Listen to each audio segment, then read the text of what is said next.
ప్రభునందు ప్రియ ఆత్మీయ విశ్వాసులారా, దేవుడు మనకు అనుగ్రహించిన నేటి వాగ్దానము, మనము తన ఎదుట పరిశుద్ధులమును నిర్దోషులమునై ఉండవలనని జగత్తు పునాది వేయకమునిపే ప్రేమ చేత ఆయన క్రీస్తులో మనలను ఏర్పరచుకొనెను.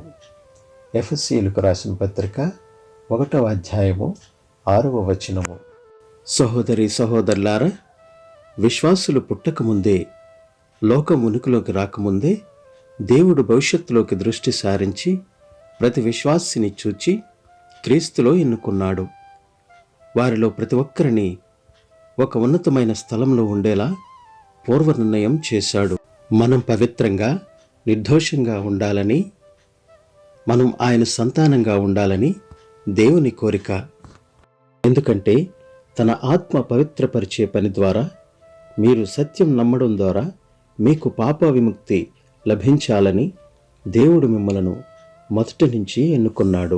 మనం దేవుని పిల్లలమని అనిపించుకునేలా తండ్రి మన మీద చూపిన ప్రేమ ఎలాంటిదో చూడండి. ఈ కారణం చేత లోకం మనల్ని ఎరుగదు, ఎందుకంటే అది ఆయనను ఎరుగలేదు. ప్రియ సోదరులారా, ఇప్పుడు మనం దేవుని పిల్లలం. అయితే మనకి ఏమవుతామో అది ఇంకా వెల్లడి కాలేదు, కానీ ఆయన వెల్లడి అయ్యేటప్పుడు ఆయన ఉన్నట్టుగానే ఆయనను చూస్తాము. గనుక ఆయనలాగా ఉంటామని మనకు తెలుసు. మనం ఆయన చేసిన వారం. దేవుడు ముందుగా ఏర్పాటు చేసిన మంచి పనులలో మనం నడవాలని, వాటి కోసం మనలను క్రీస్తు యేసులో సృజించాడు. అనుగ్రహింపబడిన వాగ్దానము నిమిత్తము ప్రార్థన చేసుకుందాం. మహాపరిశుద్ధుడా, మా ప్రియ పరలోకపు తండ్రి, నీవు అనుగ్రహించిన వాగ్దానమును బట్టి నీకు వేలాది స్తోత్రములు, వందనములు. నీవు మాకిచ్చిన ఈ ధన్యకరమైన జీవితాన్ని బట్టి నీకు ఎనలేని వందనములు, స్తోత్రములు. మా ప్రభువా, ఈ ప్రపంచంలో సృజించిన జీవులన్నిటిలోనూ ధన్యకరమైన జీవితాలుగా మమ్మలను సృజించారు. మా ప్రభు, నీ వాగ్దానంలో మీరు వెల్లడి చేసినట్లుగా తండ్రి, మమ్మలను నాయనా నీవు ముందుగానే మమ్మల్ని ఎన్నుకున్నావు. ఈ విశ్వము సృజించకముందే, విశ్వాసులను పుట్టింపక మునిపే మమ్మలను నీవు ఎన్నుకుని ఈ భూమిపైకి మీరు పంపించారు.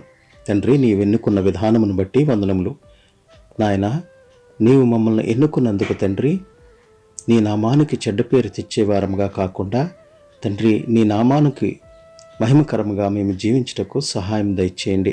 ఆత్మీయ జీవితంలోనూ విశ్వాస జీవితంలోనూ మాకు కలిగిన ఏ రకమైన సమస్యల యందును మేము నీ నామము నుండి తొలగిపోకుండా తండ్రి మమ్మల్ని బలవంతులుగా నిలబెట్టండి. మేము ఎల్లవేళలా కోరుకునేది తండ్రి, నీ ఆత్మీయ స్థితిలో మేము ఉన్నతులుగా ఉండుటకు సహాయం దయచేయండి. నీ నామానికి తండ్రి మీరు ఎన్నుకున్నందుకు తండ్రి, మరి మేము మంచి పేరు తెచ్చేవారముగా, నీ వారసులుగా మమ్మల్ని ఉంచండి. మా ప్రభువా, ఎల్లవేళలా మంచి చేసేవారుగాను, చెడు తలంపులు కలిగిన వారముగా కాకుండా మా మనస్సునందున్న సమస్త మాలిన్యములను తీసివేసి పవిత్రులుగా మమ్మల్ని నిలవబెట్టండి. మా ప్రభు, నీ రాకడలో మేమందరము ముందు వరుసలో ఉండేవారముగా మమ్మల్ని ఉంచండి.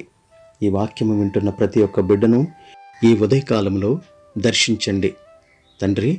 వారికి వ్యక్తిగతంగాను, కుటుంబపరంగాను, ఆరోగ్యపరంగాను, ఆర్థికపరంగాను ఎటువంటి సమస్యలు వారికి ఉన్నవో వారి సమస్యలకు పరిష్కారాన్ని చూపించండి తండ్రి. ఆత్మీయంగా నూతన వెలుగులు వారి కుటుంబాల్లో నింపబడుటకు సహాయం దయచేయండి. మా ప్రభు, ప్రతి ఒక్కరూ కూడా తండ్రి నీ నామంలో నాయన ఎన్నుకొనబడిన వారుగా ఉండుటకు మరి నాయన మంచి బలవంతులుగా, విశ్వాసులుగా నిలవబెట్టండి. నీ కృపా సమాధానములు వింటున్న ప్రతి ఒక్క బిడ్డపైన తండ్రి, వారి కుటుంబాలపైన ఉంచి నడిపించమని మా ప్రభువును ప్రియరక్షకుడైన యేసు వారి దివ్యనామమున అడిగి వేడుకొంచున్నాం తండ్రి. ఆమెన్.